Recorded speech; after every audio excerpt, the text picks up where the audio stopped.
Welcome to the Top of Mind podcast from Altos Research.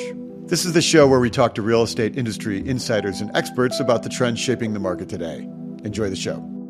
Mike Simonsen here. Thanks for joining me today. Welcome to the Top of Mind podcast. If you follow along with Altos Research, you're familiar with our weekly real estate market data video series.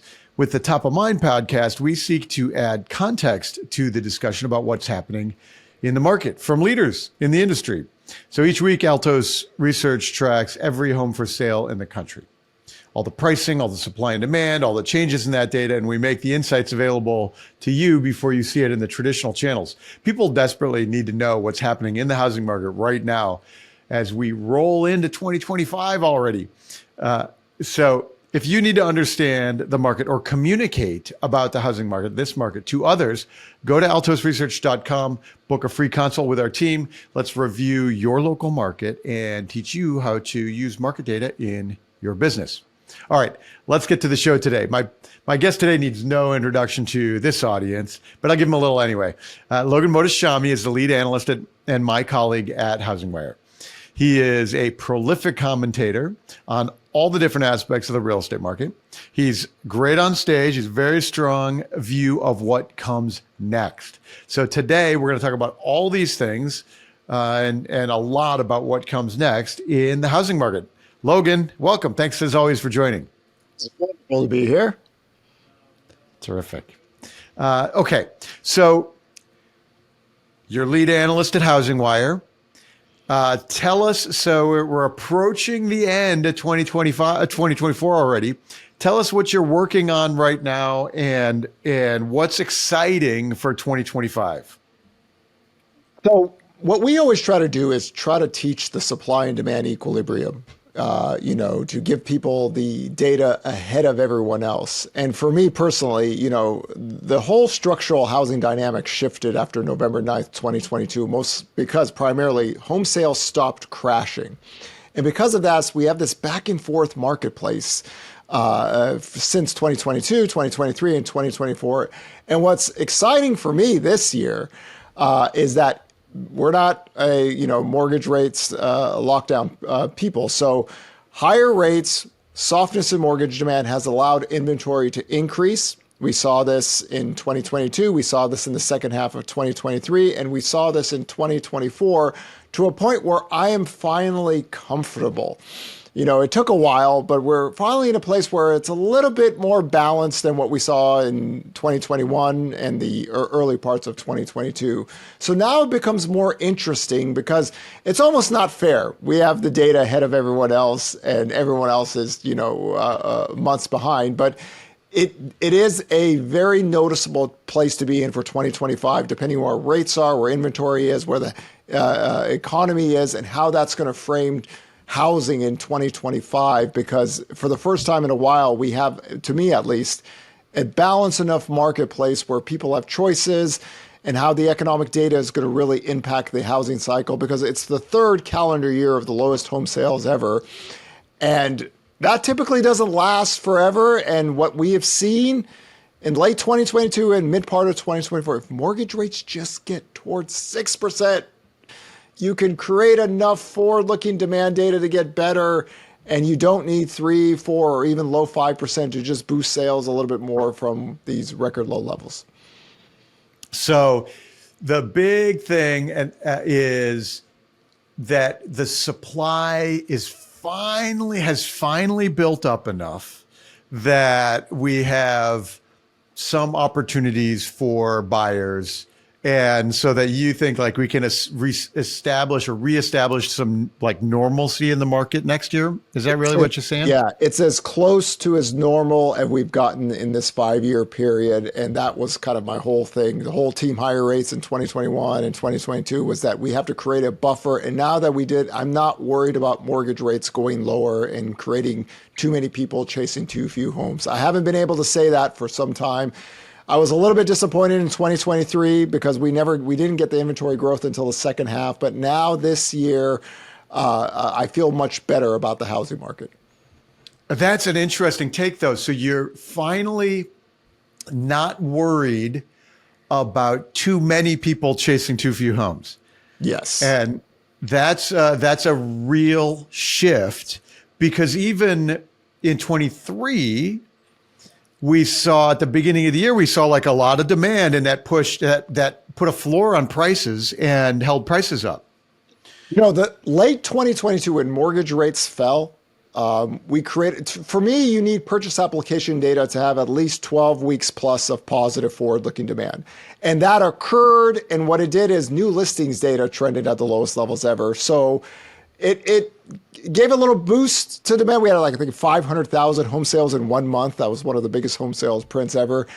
But it didn't allow inventory to kind of grow over until the second half of 2023. And that was the disappointing thing about housing last year. But this year, not the case. Even though mortgage rates fell from 8% to about 6.75%, we only got about 8 weeks of positive data, and it allowed inventory to grow since most sellers are buyers. The market's a little bit more normal now. And wasn't the case in at the end of 2020 or 2021 or 2022 early on, but now it's a more normal marketplace. And it's been a while since I could say that. That's a real shift in some of the basic assumptions about what happens next. And I think it sounds like you're saying that because there's 30% more homes on the market now than a year ago. We're getting closer to the 2019 sort of levels of inventory. And then it also sounds like you don't have any fear that rates are going to fall like to 5% or something like that next year. It's really hard for me to forecast below 5.75% mortgage rates unless the labor market is really deteriorating. That's why for me, it's everything revolves around the 10-year yield. In 2023, we had that Gandalf line in the sand. We didn't think that's going to break unless the labor market broke rates to shut up.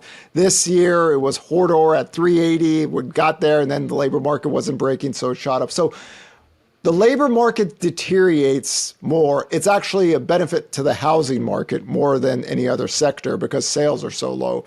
But until I see that kind of late cycle deterioration, it's hard for me to get really bullish on mortgage rates getting below 5.75%. The spreads can get better next year, and that could help a little bit. But it's just that where we are right now with Fed policy, the economy, what mortgage rates are doing, this back and forth action, sticking to the 2023 and 2024 forecast of 5.75 and 7.25. We're just moving off of economic data, and it's just I can't get to the low fives until we see jobless claims rise or residential construction workers lose their jobs or manufacturing.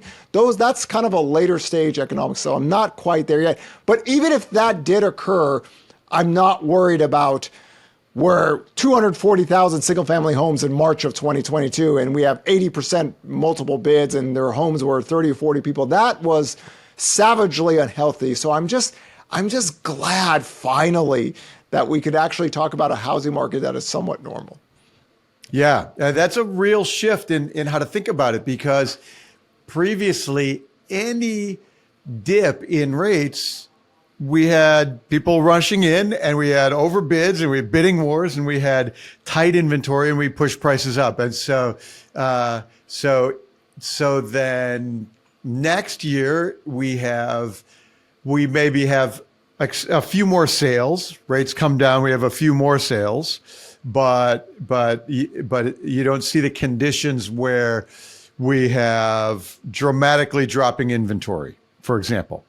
No, I mean, if I thought rates could get down to 5% and just stay there, then we can push inventory lower, but I'm just not quite there yet. Now, and again, the history of home prices rising post 1942, right? If you take 2007 and 11 out of the equation, we only had one down year. That was 1990, 1% down. A lot of that had to do with Southern California. So the supply and demand equilibrium is just in a better spot that even if inventory starts to go lower early on, we still have a buffer. And that buffer prevents home prices going up 10% or 15% or 17%. Just kind of normal action, which it's been a while for me to feel comfortable enough to do that. That's why I say, out of all the years from 2020 to 2024, 2024 is my favorite because it created balance, right? Yeah. And there was a few weeks where it was just like the chef's kiss, where we had inventory rising, we had demand rising, something that's was pretty normal in many decades in the past. Not a lot of people know that. And I was like, that is as beautiful as you're going to get. We don't really see that as much, but we saw a few weeks like that, and it just made me happy that that is something normal again. Okay. All right. That's terrific. That is a really like clear outlook on 2025. And I think it's nice because we're in a transition point. The side of the assumptions can change. Let me ask you this, though. We know inventory is up, but it's not up everywhere. So it is really, the Sunbelt states have the inventory build. The Midwest and Northeast does not have that. So what does that mean as we look forward, that imbalance where Chicago has barely more than the pandemic lows? There are parts of the country that just don't have a lot of inventory. And if you don't get that inventory growth with the third calendar year of the lowest home, it's just tough. But, if we do get more sellers that are buyers, and hopefully that equilibrium allows it to breathe a little bit more freely where we don't have double-digit home price gains, I just feel comfortable that I don't have to worry about that. Of course, Texas and Florida have their own issues. I know Texas has more inventory than Florida. Florida has some more stressed housing market than I would say Texas. But if you take that away, I think just generally the entire country is in a better spot than where we were in March of 2022 when there was only 240,000. And I say this because mortgage rates were 3% then, 4%. You know, we don't have that kind of mortgage rate environment where I have to worry about multiple bids, in bigger scale. It is difficult in some parts, especially Northeast, where there's just not a lot of homes. Any kind of increase in demand creates that too many people buying too many homes. But as a country, we're just in a better spot. We're in a better spot. And I would agree. It's funny because it's like demand is obviously way down. Transaction volume is way down. But in many ways, this feels a lot healthier. Like the supply-demand balance feels a lot healthier. It does. And I always like to refer this period of time to the early 1980s. The early 1980s, we had a huge crash in home sales. Affordability was worse back then. We had more inventory in the early 1980s. We had a recession. Home prices didn't fall. They only grew a little bit. And then as mortgage rates fell 2.5% plus, demand picked up and you get a little bit more of a normal marketplace. So there is kind of, you can kind of model something out. And again, a lot of it just revolves around if the 10-year yield could go lower. If we could just get rates down towards 6% and stay, we can grow sales. We don't have to worry about home prices escalating out of control. It's not a 3% or 4% mortgage market. And then we could have possibly 1 year of something kind of normal to what we saw, from 2013 to 2019. Excellent. Okay. That's a great, very detailed way to start. As we're talking about 24, we're not looking back at the year. We had a normalization. We had the rising inventory. We had this transition out of the too crazy to finally from savagely unhealthy to maybe something more normal. When you look back at the year, though, what did you get wrong? There are two glaring things that I'm going to get wrong. Number one, my price forecast was too low. And I was really comfortable with it throughout the year, especially in the second half of the year. And then mortgage rates went down toward 6%, and everything kind of stabilized, and the pricing data got firmer in the seasonal soft period, which tells me that, okay, well, worst case scenario, we grow sales. I don't get my price forecast, but I don't have to worry about anything too hot. So I was a little bit too low on the price forecast for 2024. But the thing that gets me is the new listings data. I was 100% sure that we'd get at least minimum 80,000 during the seasonal peak period. And that, we just get more sellers that are buyers and we could get there. And we didn't get that. So the inventory growth, while I'm 100% happy, I thought we'd get a little bit more. more sellers, more new listings data, but that didn't occur. And those two things kind of work together. Why I think my price forecast is going to be too low for 2024. And so let's talk about the new listings volume. So for the listeners, if you're not deep in the data like we are, there are typically between in normal times, maybe 70, 80, 90,000 single family homes would get listed per week. Those would get sales. So if you think about if you at the peak of the market, there might be 100,000 in a week of listings, and you think, 5 million sales, that's 100,000 a week, across the year. And so that's single family and condos and a few other things. So think about normal might be 80 or 90,000 new listings a week. And especially at the peak of the market, and a little lower at the beginning and the end of the year. This year and last year for sure. Last year really it was about 60,000 per week. So maybe a third 2023 fewer. was terrible. 2023 was awful. It's absolutely terrible. And then this year, it felt like we had a few weeks of we were at 66,000. We hit 70,000 a few times. And you thought we'd hit 80,000. Why did you think we'd hit 80,000? Because we have more comfortable. See, every year that goes on, wages grow, household formation grows. You get a little bit more maybe buying power just from that. And then the new listings, because it's working from the lowest levels ever, like 80,000 minimum, and there's a seasonal peak, but that wasn't even a lot to ask for. I think we got like 75,000 something. We just didn't get there. Right. And I was just hoping that we had like one little week where it bounced up toward this, and I was like, come on, just one more week, but no. And then it's just, I always tell people, like, from 2013 to 2019, the seasonal peaks between 80 to 110,000, that's normal. So we haven't been able to get to normal in a while. And I just thought, in 2022, we had about 91,000. I think the seasonal peak, we had some iBuyers and investors selling then. But here I thought maybe we could just get a normal marketplace where we get more the sellers going in. It just wasn't the case. Not as much. I mean, an improvement. I would say it's a positive in 2024 that new listings data grow, but just not as much as I thought. And that'll impact, the price forecast was again too low at 2.33% nationally. Yeah, and that new listings being fewer sellers each week than you might expect. I've called it the Great Stay. So we see it in not just sellers new listings, but you see it in people not quitting their jobs. We see it in employers not hiring as much. So unemployment is low, but normally when unemployment's low, people quit their jobs because they can go get another one, but they're not doing that. And so hiring is low, unemployment is low, migration has stopped. So this is why Chicago has low inventory and Dallas has high, because people stopped selling in Chicago and buying in Dallas. That move stopped in the last couple of years. So all those things are suppressed in 23. And so one of the places that we see it is in the new listings data. And I'm with you though, that it feels like we get a little bit of growth.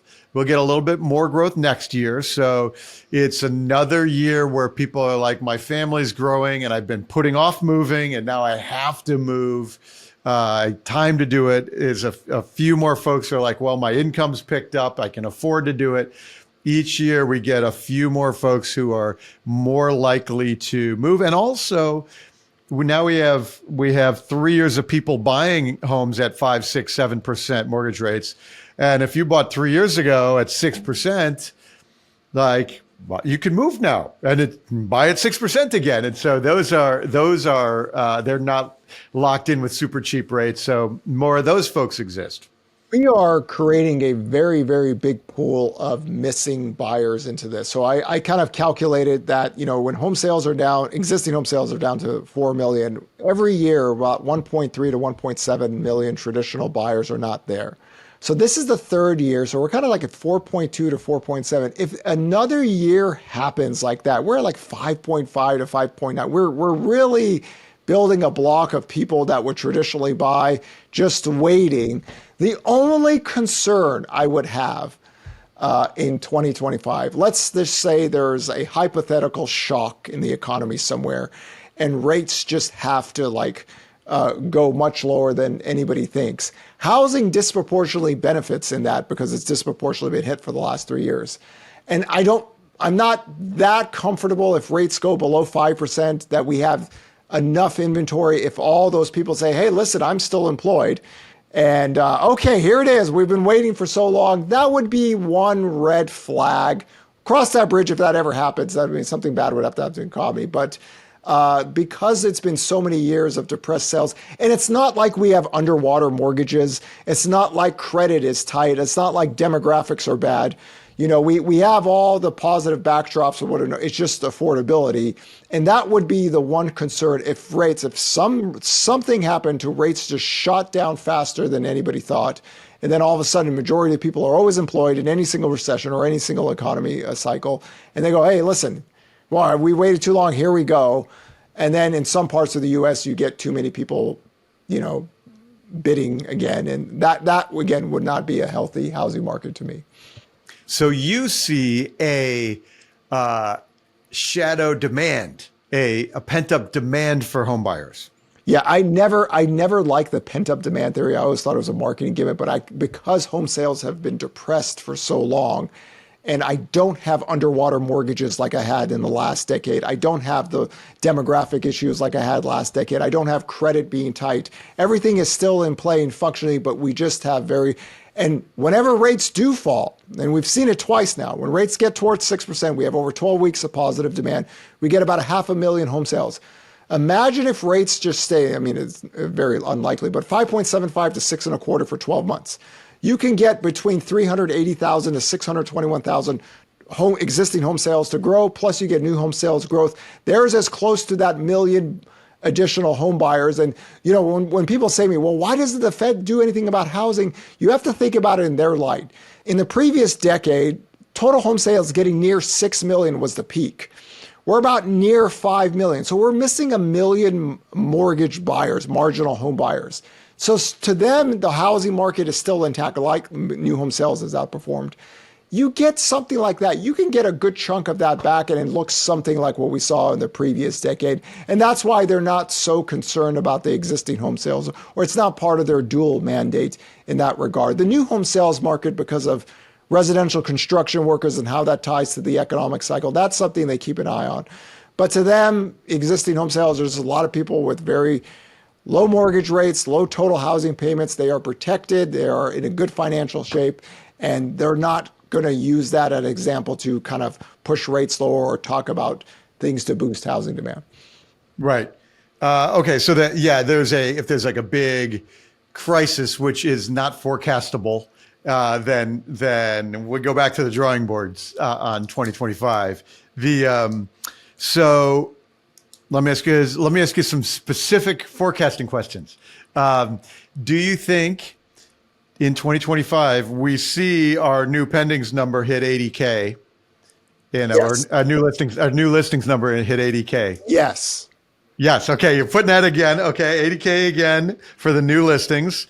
And I'm going to say yes with you on that one. It's going to be tight, but I'm going to say yes. We might go into the more reliably into the 70s, but get a bump into 80K new listings in a given week. There's some evidence right now that we're like maybe in the late year levels of like the 2019 levels rather than the 23 levels. So maybe we move into normalcy Last there. few weeks have been encouraging for me on the new listings data. It doesn't look like what we saw in 2023, where it's just deep dive and just staying lower. So I am encouraged about that. Okay, great. So 80K new listings. And you mentioned your view on mortgage rates, like 5.75 to 6.5, I think is generally your range. Well, I generally forecast ranges with a 10-year yield. So a lot of my forecasts are going to be the same. So 5.75 to 7.25 mortgage rates for 2025. Same thing as 2023, same thing as 2020, because my 10-year yield channel is going to be roughly the same. This is the same thing I did in the last decade. I don't really deviate until I think there's going to be a recession or an economy, then that bond yields could go lower. So same thing for 2025. We're kind of in that, we're going to be in that range again. And again, if the economy outperforms, then mortgage rates could stay higher for longer. If the economy underperforms, then the 10-year yield can go lower in the spreads. Now, the spreads become very interesting next year because as we get closer to the first Fed rate cut, the spread should get better. The spreads got better before that occurred. So it's a big difference this year versus last year. If you get more continuing improvement, and I encourage everybody, go look at the history of the spreads back to the early 1970s, right? This is a very elevated level. So you don't need too much to get better. And if you just get the 10-year yield down toward even just 380 with better spreads, there's 6% mortgage rates. We've seen demand pick up. As long as that stays there with duration, that will be a positive for the existing home sales market for 2025. And we publish that spread. You talk about it in the housing tracker each week a lot. I'll publish it on Twitter, that spread, and watching it ratchet down a little bit. That will be maybe a favorable tailwind for us in mortgage rates next year. Okay, so you were under on home prices this year. So this is really interesting. You forecast, I think, something like 2.5 or 2.75 or something home price gains for 2024, and you were under there. But next year, you're forecasting what? Actually, very low numbers again. And the reason I'm doing this is whenever you get a big price push, whether it's the early 1940s, the late 70s, or even what we saw recently, the price growth tends to slow down, right, until the kind of supply and demand equilibriums get a little bit more balanced.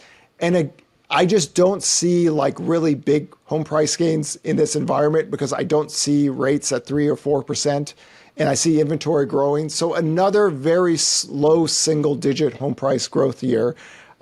Even if rates came down to a little bit under 6%, there's enough demand and supply there to keep a lid on home prices rising in a very hot fashion. Of course, there's going to be regionals, right? Florida stress, Texas has a different issue, New Orleans, and then there's the Northeast and other places. But a very, very low single-digit home price growth forecast for 2025. And I was wrong in 2023 because I don't think that little burst in demand when rates got to 6% really, changed the pricing data, especially in the seasonal soft period. And that's probably not going to allow me, even though rates are higher now, I don't think I have enough time to get down to 2.33% nominal. Yeah, I think so too. Okay, so this is really interesting. So, by the way, for our listeners, we at HousingWire, we've either just published or about to, by the time this comes out, a big forecasting paper that covers the numbers we're talking about here. We're taking Logan's take, we're taking the HousingWire take, some of my view in there. My view is a little higher on home prices for next year. So I'm forecasting about a 3.5% gain, and you were pointing, I think, to about like 1.75. Somewhere with a 1 to 2 handles, very similar to 2024. Again, where I can be wrong is rates go lower, the 10-year yield goes lower than I think. And then again, how I try to tell people, housing disproportionately got hit with a good economy, and it will disproportionately get hit to the better side because majority of people are always working. On the NER tour, I tell people this because people say, well, in a recession, who's going to buy homes? Well, in COVID, that was a big thing. People said, there's 20 to 30 million people unemployed. Logan, who's going to buy homes? I say, yeah, and there's 5 million in forbearance. But you forgot about the 133 million people still working with 3% rates. As soon as they think, hey, listen, I'm alive, that was the sharpest recovery in demand ever. Here, we're going to have over 162 million people working. You cannot possibly lose enough people to outstrip the majority of the people that are working, that are sitting here from very, very low levels of demand with mortgage rates falling, right? And that's just, if you go look at the history of economics, that's how kind of housing cycles have worked. So we're going to have the biggest and largest workforce working from the lowest home sales ever. And when I say third calendar year of the lowest home sales, that is not hyperbole. If you adjust it to the workforce, you can see it. It's not there. So there is a lot of demand that can be happen, but we need rates to go lower. And in the early 1980s, mortgage rates went 2.5% lower. And it was a very, very sharp rebound in demand back then. And affordability was worse. Inventory was higher. We had a recession. So we're trying to like model out, what does this look like? This for right now looks a lot like the early to mid 1980s. Yeah. All right. Well, that will be a fascinating to see if that comes through. One of the things I think about when forecasting home prices is that most years, the average, long-term average home price gains in a year, it's like 5%. The average, like that's the baseline assumption is 5%. So a 3.5 or 1.5% is actually, that's a weak year. That is a weak year for pricing, and it's actually pretty uncommon to get that low, and it'll be fascinating to see how it plays out, whether those conditions allow for that, or if they push it back up. Like this year, looked like prices were going to come in lower, and then they're finishing the year. We're going to finish the year about 5% home price gains, somewhere in that range. So, yep, got it wrong. So yep, got it wrong. We can see it in our weekly data. I think you and I were like, what is going, man, it is really kicking up. And again, Mike, it is literally not fair that we have this data line. I mean, I think the doomers have finally figured out just to like, shh. Because one of the things I've seen is they're not versed in reading weekly data. So a lot of them like took Redfin's data and they completely whiffed, like they're using it wrong. So when I saw that a bounce up on the weekly, I was like, whoa, seasonal soft period. No, I was like counting on this, and then it kept on happening. And then the pending contracts data was firming up. So I'm like, okay, is that base getting firmer here? And we could see it like in the down payment data. Like if you look at the down payments, they're all picking up now. So there's so much people just waiting there to just get on it. And that's that whole November 9th, 2022 economic theory, that when we get down to 4 million, we don't have any recent history to crash sales lower. If that occurred, the whole housing market dynamics would be much different. But that wasn't the case, and we're just sitting there. And as soon as mortgage rates get towards 6%, we see that demand pick up. So again, I can be wrong next year. I could be too low if mortgage rates get lower and stay there longer in that forecast range, or if they break through that. And then all of a sudden you get more and more people thinking, oh, wow, 5.25, that's, all of a sudden 5.25 sounds great and wonderful. And then, so it's one of these things where you really have to track the economic data weekly to kind of figure out what's going on with the economic cycle has confused everyone, even some people that really religiously track it. So it's just one of these weird cycles, and housing is just the ground central root of it all. Yeah. You mentioned something in there that I want to ask you about. You mentioned down payment data is changing. Tell me about that. We're having bigger and bigger down payments now, especially the last 2 years. And there is $38 trillion of equity out there for homeowners. And there's a lot of financial assets to help younger people. So a lot of people we show the underwater homes in America. In 2010, it was over 23% of homes that were underwater. Well, if you look at the down payment data toward 2005, it was very low. Now, first-time home buyers, total buyers, we're talking mid double digits, especially when you start to get to the move up or move down buyers. There's a lot of nested equity already into these purchases. And it's hard to explain. Like people go, how are we having 5 million total home sales, with affordability this bad? Well, the people that are buying homes now, the affordability crisis isn't as bad for them as that marginal home buyer. And if you're moving up or moving down, you have a lot of equity. So the total payment's not going to be as bad, but we're seeing increases in demand and down payment data percentage-wise on all levels, which means that you have another extra layer of buffer out there if something terrible happens out there, which means that it's really hard to get deep underwater mortgages ever in this kind of scenario. And it's really hard, even if you had a down year, to really increase the percentage, unless you're a very late cycle home buyer with a very low down payment. But the down payment data is picking up. It just shows to me that there's a lot of money out there. And housing is that one big investment that you live in your house every single day until you move, and people are putting that money into their homes. Yeah. Okay. So if you bought in Austin in June of 22 and you put down 3%, you're underwater. You're underwater. Just that Austin home buyers are doing really well. Okay, so it's just like home prices fell from the peak, and look, Austin's still a functioning economy and city. It's just there are a handful of those. There are, yeah. So late cycle lending is always a risk. That's always typically, I would say, FHA home buyers, because it's a low down payment, and then you have the mortgage insurance added to the loan balance.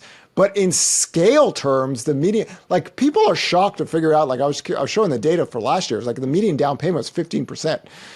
So there's a lot of already built-in equity just from that, where it wasn't the case where you had a lot of 100% financing and a lot of low down payment. That is now shifting out here. So again, a lot of people need to do that, so they borrow less to get to that payment level as well. So it's a unique cycle in that front, and that data just came out. The NAR just showed that recently, and you see it on all buyer fronts out there. And this is why it was so important to get mortgage rates higher, because imagine if mortgage rates didn't go up in 2022, right? We were heading to another 17 to 19% home price growth year, right? And then that's not healthy in the long run, because with qualified mortgage, there's no more kind of fake credit demand or anything like that. Everyone's legit. So it pulls the affordability, makes it worse and worse. And now that we're slowing down, and maybe it's my bias that I have lower price forecasts just because I want this to slow down and work. And then it looks like we've had decades and decades of housing economic cycles, and that's what typically happens. And then we get something back to normal again. And that's why I love 2024. Inventory grew. There's no major national home price crash or anything like that. Credit data looks good for homeowners. And we just get to that next stage of getting something normal again. Okay. That's really, I'm with you on that story. There's a stat. So we were talking about rising down payments, and there's a lot of cash. One of the bearish macro stats out there is that consumer, like, credit card debt is rising, and delinquencies on credit cards and cars are rising. What do you make of some of the bigger macro trends right now as we're rolling into 2025? So consumer debt, credit card debt rises with every expansion, 14 years. I think this is one of the most misunderstood economic data lines of this century. The 2005 bankruptcy reform laws and the 2010 qualified mortgage laws have made it pretty much impossible for homeowners to leverage up in a really big fashion. Now, renters, especially younger single renters, that's where we see a lot of the stress out there. So I think for 2 years, people said, well, consumer credit card debt, I see it every single time. We were supposed to be in a recession 2 years ago, 1 year ago. The majority of consumption is the middle class, the middle and upper middle class homeowners. When you break down the data and just look at them, and this is a huge part of the nerd tour, I go, look at that. There is no other middle class in the last 100 years that look better than American homeowners, right? Because FICO scores have been great since 2010 and on, and a lot of people think, oh, it's FICO score inflation. No, the FICO score data has basically been the same for 14 years. We just originated more loans in 2020 and 2021. So on the renter side, that's where I see the credit stress. Are there FHA loans delinquent? Are there VAs? Yes. But in scale terms, well, there are 51 million loans out there. 40% of homes don't have a mortgage even. Homeowners are doing fine. Renters, on the other hand, you could see it in the data, especially single household renters. That's where the stress is. The Federal Reserve is like, hey, we're looking at, no, they're not. They're more in tune with what homeowners are doing, because the consumption of this economy is still running with how that middle class is doing in the middle class or homeowners. If you get a lower income pool, that's a dual household income. So that's where I think the credit card stress conversation needs to go into the renter side, not so much on the homeowner side.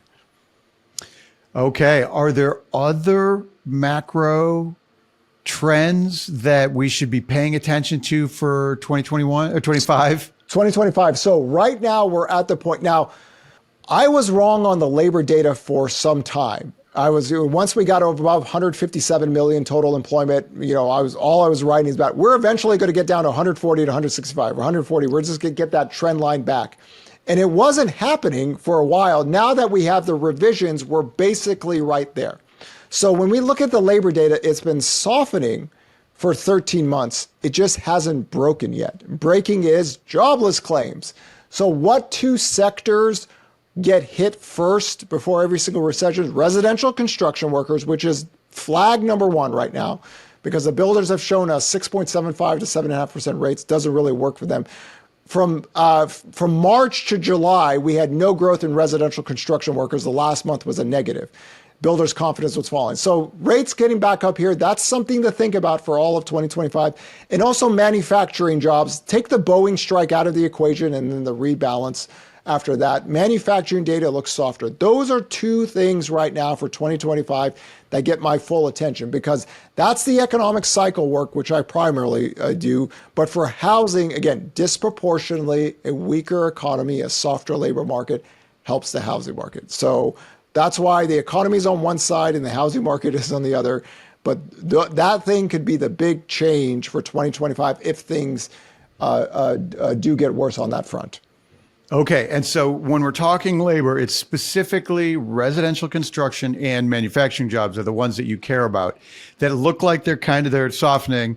And if they turn, that's a flag to look out macroeconomy. Yes. So when we think about residential construction workers, that's apartment workers, a single family, but a huge chunk of it is remodeling. So the reason I brought this up, I remember going on CNBC in July and talking about this, well, guess what happened? Permits are at early level recessionary levels of COVID. Housing starts are at, recessionary early levels of COVID.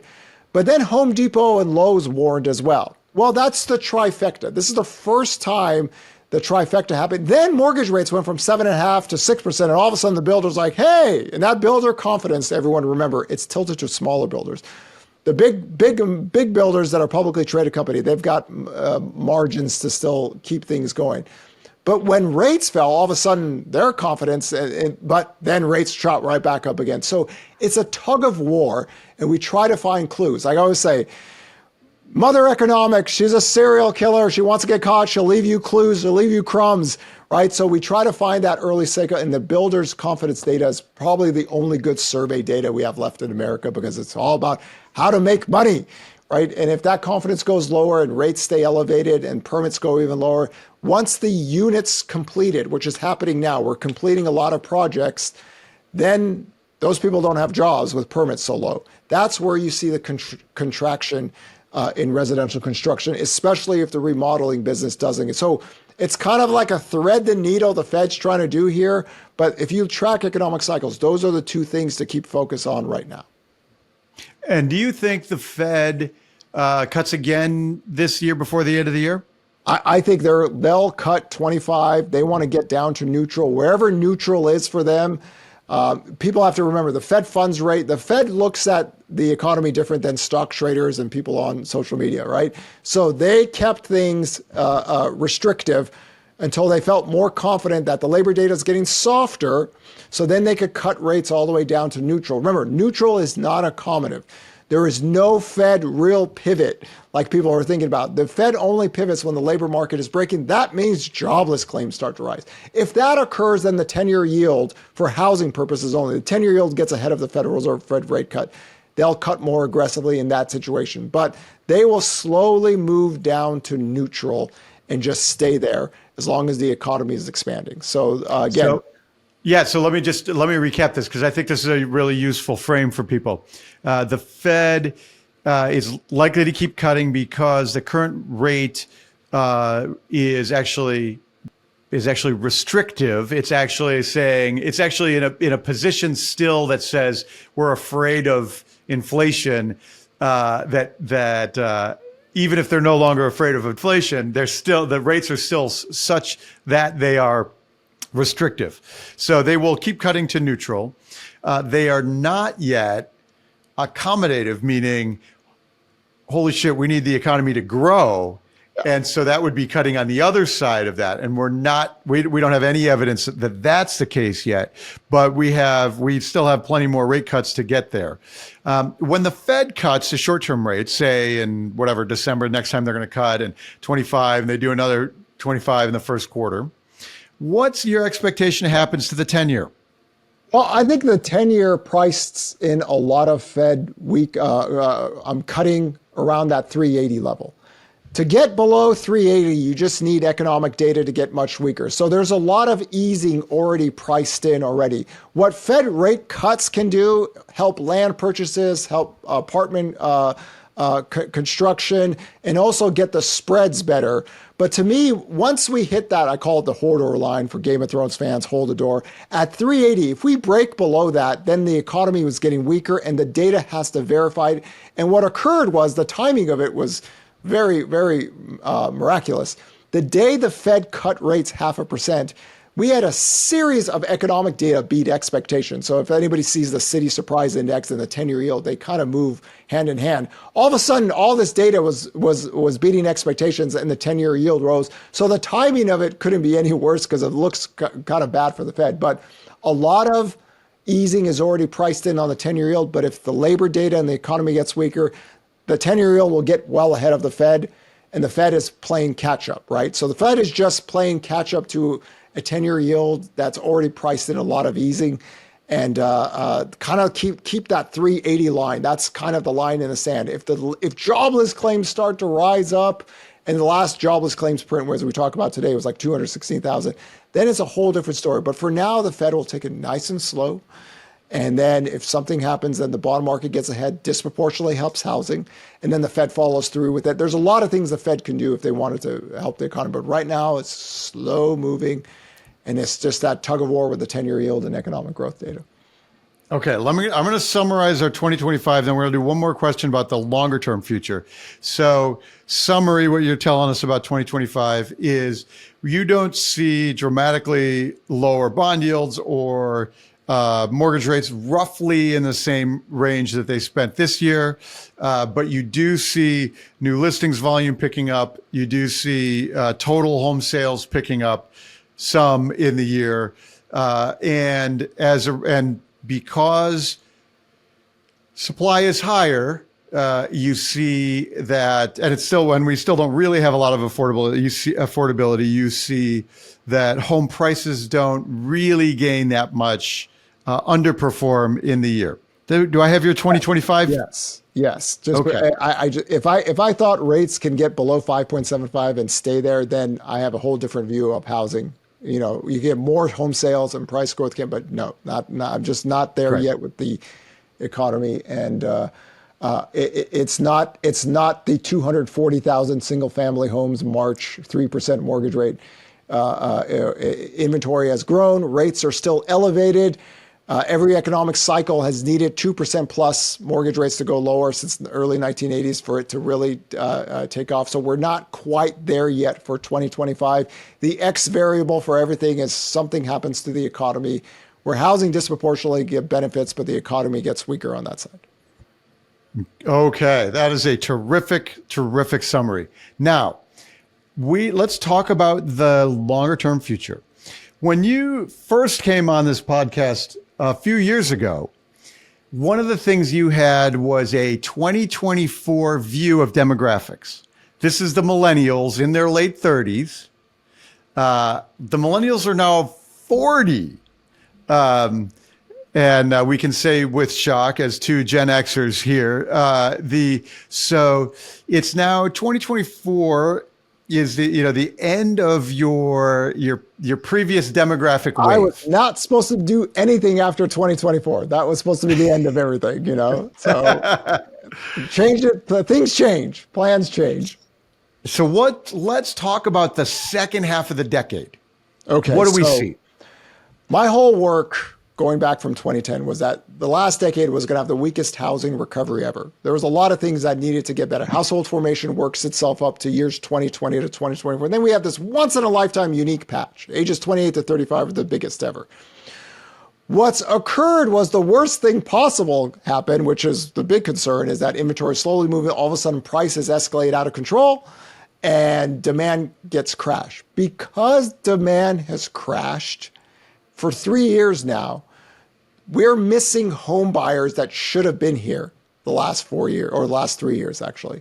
And because of that, it can extend the demographic patch a few more years because sales are low. That's why I always say that 1.3 to 1.7 missing home buyer each year. If we have another 4 million home sales year in 2025, that gets up to 5.5 to 5.9. We are built, and I hate the pent-up demand thesis, but because sales are so low, those human beings are still there. They didn't go anywhere, right? So because of that, you could extend out the period in time in terms of bodies, just raw physical demographics. I mean, economics is demographics and productivity. The rest is stamp collecting. But those people are still there. It's just the affordability knocked them in 2022, 2023, and 2024. So the next few years, you still have that underlying pent-up demand with that 4 million base there. Some of that has gone into the new home sales sector, but the new home sales sector is at 2019 levels. That's not like it's booming to 1.4 million like we saw in the peak of 2005. So you equate that to the existing home sales market, it's 5 million in there. So there's still, because of that, you could extend out to 2024 just a little bit more. But that, again, would require rates to fall. And if it doesn't fall, we are back here just holding that, 4 million demand at bay, and then we take it from there. So that was the unfortunate reality. That was the unhealthy housing market at the end of 2021, getting super unhealthy in 2022. It's become this savagely unhealthy housing market. And there's consequences for that now because of qualified mortgage, but it does extend out to 2024 just a little bit because of the missing home sales. Okay, so the demand extends out a few more years, but we also have like affordability hurdles. And, what do we think about that in the second half of the decade? So let's think about where we are on the demographic pool. We are near 50 million millennials working. There's about 17 million baby boomers left. The millennials were the biggest home buyers in America for the last 10 years, only 1 year where the rates went up to 6%, the boomers took them. But then Gen Z is just about to surpass the baby boomers in terms of the workforce. So you get, the second half because of Gen Z, because of millennials, and Gen X, we're still here, right? This is the time where some of us actually start moving up, or in some cases moving down. The demographic pitch for the rest of the decade is going to be okay.